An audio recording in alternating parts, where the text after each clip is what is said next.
O planeta Terra possui centenas de países com diferentes tamanhos e culturas, e no vídeo de hoje eu vou falar sobre um dos que mais me chama a atenção, o Principado de Sealand.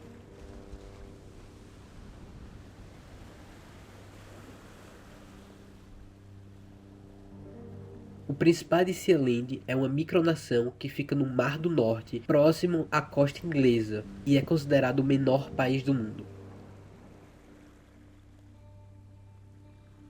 Rogue Tower era um posto avançado da Marinha do Reino Unido que fica a 12 quilômetros da costa, construído em 1943, durante a Segunda Guerra, que servia para proteger o país de possíveis ofensivas alemãs. Mas ao final da guerra, Rogue Tower foi abandonado pela Marinha.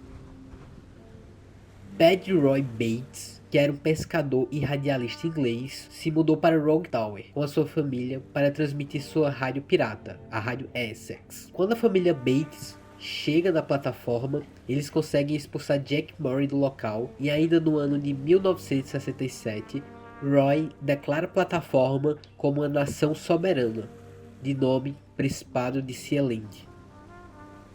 Em 1968, alguns marinheiros se aproximaram da ilha para fazer reparo em uma boia marítima, mas foram recebidos com vários disparos de aviso do príncipe Michael Bates, filho de Roy Bates. Por causa desse incidente, Roy Bates foi chamado na corte britânica para ser julgado. Roy alegou que o motivo dos disparos é que os marinheiros entraram no território marítimo de Sealand sem autorização. O juiz encarregado do caso alegou que a ilha estava fora dos limites territoriais do Reino Unido e por isso Roy Bates não poderia ser condenado. Roy Bates interpretou a fala do juiz como reconhecimento oficial do Reino Unido da soberania de Sealand, mesmo o reino inglês nunca ter afirmado isso de forma oficial.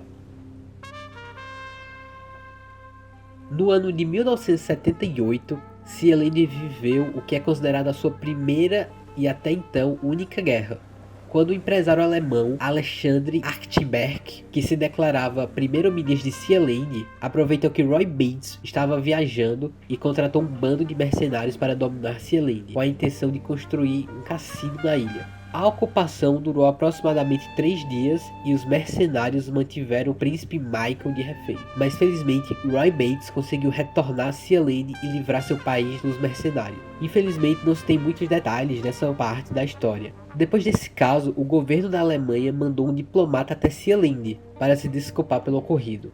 Roy interpretou isso como o governo alemão reconhecendo Sealand uma nação, mas assim como o Reino Unido, a Alemanha nunca reconheceu de forma oficial. Em 1987, o Reino Unido aumentou suas fronteiras marítimas para 12 milhas e absorveu Sealand para dentro do seu território. Mas em retaliação, Roy Bates também aumentou o limite territorial do país para 12 milhas, o que deu ao país um recorde no Guinness Book de a menor área a reivindicar o status de país. Mesmo oficialmente possuindo direitos sobre as águas, o Reino Unido não tentou expulsar a família Bates da plataforma. Já avançando para 2006, ocorreu um incêndio em Sealand por causa de um problema na rede elétrica, que gerou muitos danos à administração do país, e uma pessoa precisou ser resgatada de helicóptero e levada para o hospital. Mas felizmente, o país conseguiu se reerguer, promovendo vendas de bonés para arrecadar dinheiro e reparar os estragos. E ao final de 2006, a plataforma já estava recuperada e funcionando normalmente. Sealand é conhecida como Terra da Internet Sem Lei, o que significa que Sealand optou por uma internet com pouquíssima regulamentação e sem leis de copyright. A ilha é um local muito procurado por muitas pessoas para hospedar seus servidores na plataforma, pois só existem 3 regras que os servidores hospedados lá têm que seguir.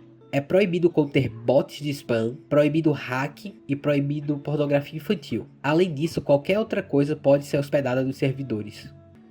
Em 2007, o dono do The Price Bay anunciou o interesse de comprar Sealand para manter os servidores do site livres das leis de copyright das grandes nações. O site promoveu até uma arrecadação de dinheiro, mas a compra não foi realizada por motivos não divulgados. Porém, se teoriza que o motivo da desistência era o valor absurdo de 750 milhões de euros cobrados por Michael Bates.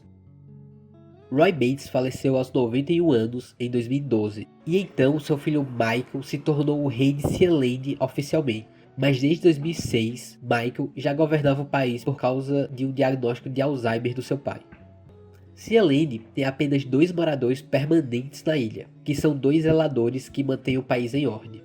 O próprio Michael e os filhos moram no Reino Unido, mas mesmo tendo pouca área e apenas 2 habitantes permanentes, Sea Land tem centenas de habitantes espalhados ao redor do mundo. O mais notável deles é o cantor Ed Sheeran. Para se tornar habitante de Sea Land, basta apenas comprar um título no site do país, o que torna muito fácil e acessível se tornar um cidadão seolandês.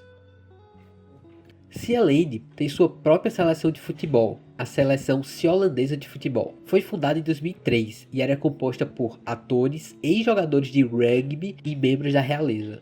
Logicamente que a seleção não é membro da FIFA e nem da UEFA, mas são membros da NF Board, que é uma liga de futebol para times não reconhecidos pela FIFA. A bandeira de Sea Land foi levada por montanhistas para o topo do Monte Everest. Sea Land também já foi palco de torneios de skate organizado pela Red Bull em 2008. E em 2018, o nadador Richard Royal se tornou a primeira pessoa de nadar de Sea Land até o continente, que tem 12 km de distância, levando 3 horas e 29 minutos para completar o trajeto. Ele foi reconhecido no Guinness por esse feito. Por mais que Sea Land seja um país com pouquíssima área e apenas 2 habitantes morando lá, acho muito incrível a existência desse país. Existem centenas de micronações, mas poucas se levam tão a sério quanto Sea Land. Eles têm bandeira, constituição e até hino próprio. A sua história é digna de um filme documentário para destrinchar ainda mais detalhes da história que não temos tanta informação. Mas existe um filme da Netflix que se inspira na história de Sea Land, que se chama Ilha das Rosas, que é sobre um homem que cria um país no meio do mar. É um bom filme, fica a recomendação. Infelizmente, não temos informações recentes e relevantes sobre Sea Land, mas de uma coisa eu sei, o glorioso Principado de Sea Land continua lá, sobre o mar. E esse foi o vídeo de hoje, muito obrigado a quem assistiu e até a próxima.